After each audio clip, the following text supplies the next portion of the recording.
సరే నేను గంభీరంగా మౌనంగా చూస్తున్నా. నేను కొడితే వట్టి కొట్టు నాకు అలవాట్లేదు కదా. చూద్దాము.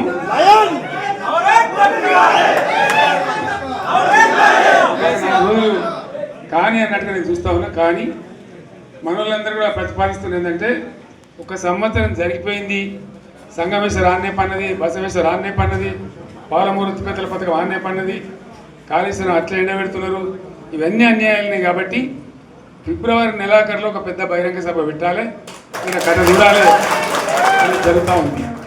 కాబట్టి మీరు కూడా పెద్ద ఎత్తున దయచేసి ఆ సభకు కదిలి రావాలి, దూరమే ఉండదు. ఆ రకంగా తెలంగాణ శక్తి ఏందో మరొకసారి చూపించి వీళ్ళ మెడలు వంచి ఇప్పుడు సాధించాలి. భవిష్యత్తు కోసం కూడా కొట్టాడకు మనం సిద్ధంగా ఉండాలని తెలియజేసుకుంటూ, పరమేశ్వర్ గారికి అంతటి లోకమంత్రమైంది. కోటి రూపాయల భూమి ఇప్పుడు 50 లక్షలు కట్టలేదు.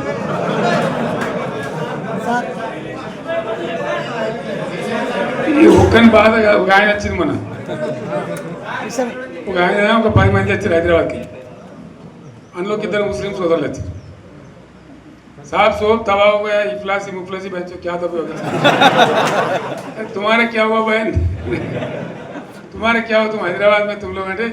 मेरा कारोबार है साहब, मेरा छोटा मोटा कारोबार है, होटल भी है, 70% गिर गया. हर कोई पूछ रहे, हर कोई केसीआर भी याद कर रहा है सामान. వాళ్ళు మాట్లాడుతున్నారు. ఎక్కడ ప్రతి ఒక్కరు భూముల ధరలు పోయినాయి, మన్ను పోయినాయి, మసాలా అన్ని పోయినాయి. ఎంత మంచిగా 4 ఎకరాల రైతు నేను 4 కోట్ల ఆశాగా అనుకుంటుండే, అంత ధీమా ఉండే, ఎంత బాగుండే. హైదరాబాద్ నుంచి అడిగితే కూడా వచ్చి మనం ఇయ్యకపోయాం భూములు, డిమాండ్ పెరగానని. అంత బ్రహ్మాండంగా మారుమూల ప్రాంతంలో కూడా 40 లక్షలు 50 లక్షలు ఎకరానికి ఉండే. అటువంటిది సగానికి సగం పడిపోయి మొత్తం నాశనం చేశారు. వీళ్ళు ఇట్లే వదిలిపెడితే ఇంకింత నాశనం అవుతుంది. కాబట్టి మనం కొట్లాడాల్సిందే. నేను ఇంకొక మాట మీకు చెప్తా. ఎలక్షన్లలో నేను మస్తుగా చూసిన 50 ఏళ్ళలో పార్టీలకు వెళ్తే ఓడితాయి.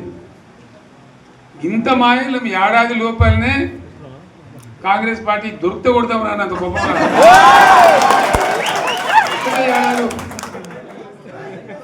ఇంకా వాళ్ళ పొంద తెలివికి నిన్న వారి పార్టీడే మంది పెట్టాలి, అదేందో పోలింగ్ పెట్టిన వాడు చూసిరా మీరు. ఆ పోలింగ్ పెడితే 70% మనకు వచ్చింది, 30% మనకు. వాడు పెట్టింది మనం పెట్టింది కాదు. 75 ఇది పరిస్థితి. అదే నేను ఏమంటున్నా అంటే, ఫామ్ హౌస్ అంటే ఏముంటుంది, వారి ఉంటుంది, మాకు ఉంటుంది, అలా ఉంటుంది. కాంగ్రెస్ వాళ్ళు అయితే మనిషి చేస్తే పారబడి తవ్వచ్చు కూడా లంగత. దీన్ని ఫామ్ హౌస్ అని మనం బదనాం చేసి అంతే కదా. నేను ఏమంటున్నా అంటే, అన్ని మబ్బులు వీడిపోయినట్టు ప్రజలకు అన్నీ తెలిసిపోతున్నాయి.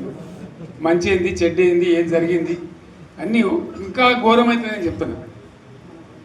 వీళ్ళ తెలియదక్కతనానికి ఏమైంది, నిన్న మొన్న రిపోర్ట్ వచ్చింది.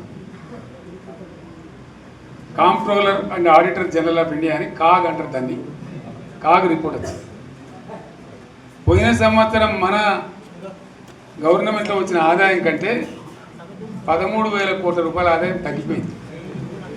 ఇంకా మార్చి పోయే వరకల్లా ఇంకో 3-4 కోట్ల అవుతుంది. అంటే 15,000 కోట్ల ఆదాయం పోతుంది. మన గవర్నమెంట్ ఉన్నప్పుడు ప్రతి ఏడాది 15,000 కోట్లు పెంచుకుంటూ పోయింది, చేసుకుంటూ పోయింది. ఏడాది 10 నుంచి 15,000 కోట్ల ఆదాయం పెరిగేది మన టైంలో. అంత జాగ్రత్తగా మనం వ్యవహారం చేస్తాం. ఇలా ఉల్టా 15,000 కోట్లు పడిపోయింది. ఇంకా వాడేమిస్తాడుగా, ఇంకో ఇస్తారా? ఇంకో 4-5 నెలలు అయితే జీతాలే కష్టమైంది ఉంటుండ్రు. అందరు పెండింగ్ పెట్టి రిటైర్ అయిన దొరుకుతలో పైసలు మీరు చూస్తారు కదా పేపర్లలో. సో ఆ విధంగా రాష్ట్ర ఆర్థిక పరిస్థితిని కూడా దివాలా తీయించారు. ఇవాళతోనేం కాదు, 100కు 100% ఇప్పటికే ప్రజలు నిర్ణయానికి వచ్చిండ్రు. డెఫినెట్గా రాబోయే గవర్నమెంట్ మనదే అని అనుమానం కూడా అవసరం లేదు. ప్రాజెక్టు చెరువు కింద నీళ్ళు తీసుకుంటే బంద్ చేసినాం, నీటి తీరువ రద్దు చేసినాం.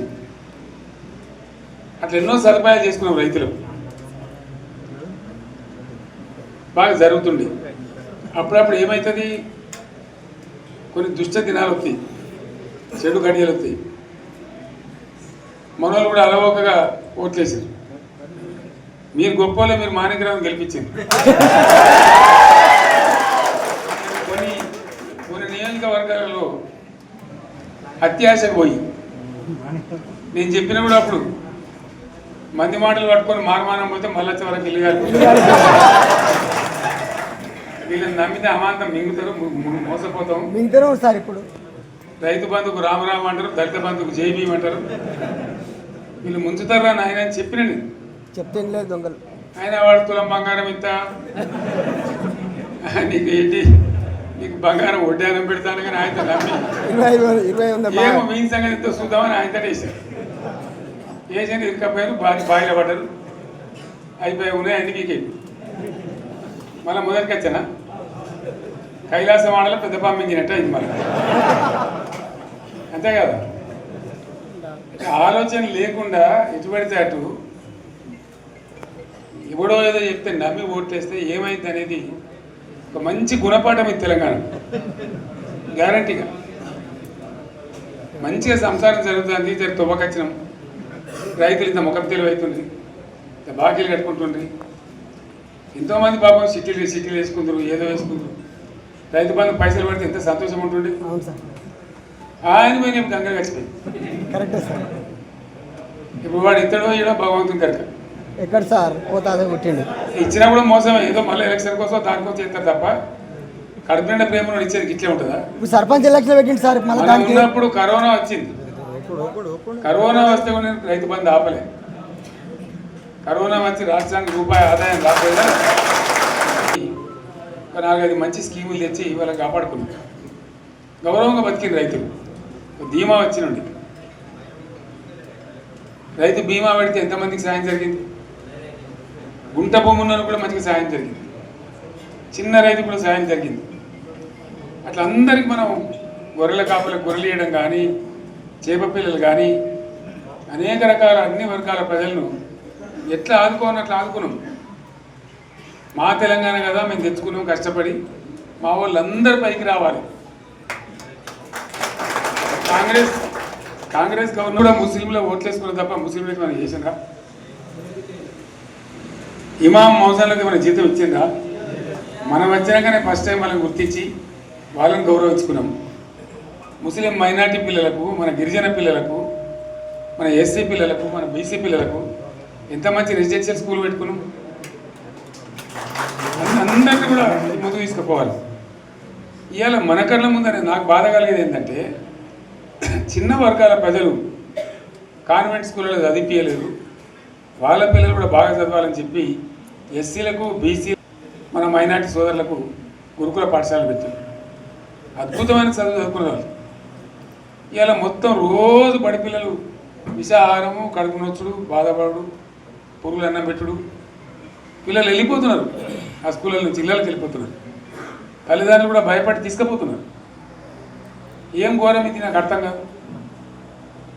మళ్ళీ ఇది చేసినాడు కూడా ఇప్పుడు మళ్ళీ అదే కాంగ్రెస్ పార్టీ. అంతేనా? మళ్ళీ పాత కాంగ్రెస్ మోపైంది, మళ్ళీ కరెంట్ కోతలు మోపైనాయి. వెనకాలం ఇంకేం గతి అవుతుందో మార్చి చెప్పి ఏమవుతుందో. ఇంకా కరెంటు కోతలు మోపైనాయి, మంచినీళ్ళు సరిగా వస్తలేవు, అడిగే నాతులు లేడు. ఎవడన్నా గట్టిగా నిలదీసినడితే వారికి పోలీసు నిలబట్టేయడం.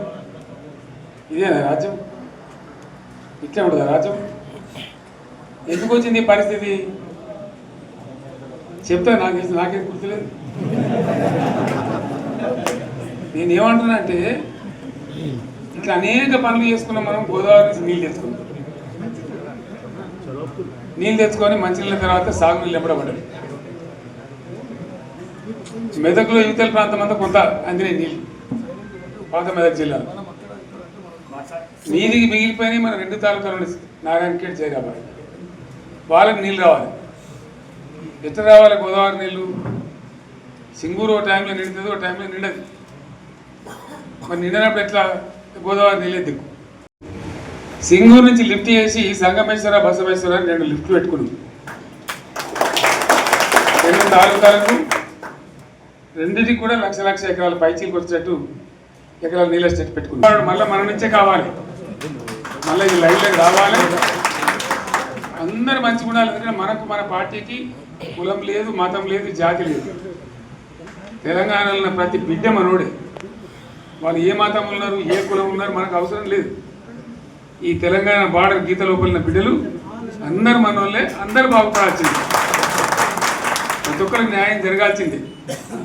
ఆ న్యాయం జరిగి ఆ ఫలితాలు తెలంగాణకు వచ్చేదాకా ఇంకెవ్వడు కొట్లాడాడు, ఎవరితో కాదు. అది అబద్ధాల పంచాంగం. మళ్ళా మనమే కొట్లాడాలి. అంతేనా?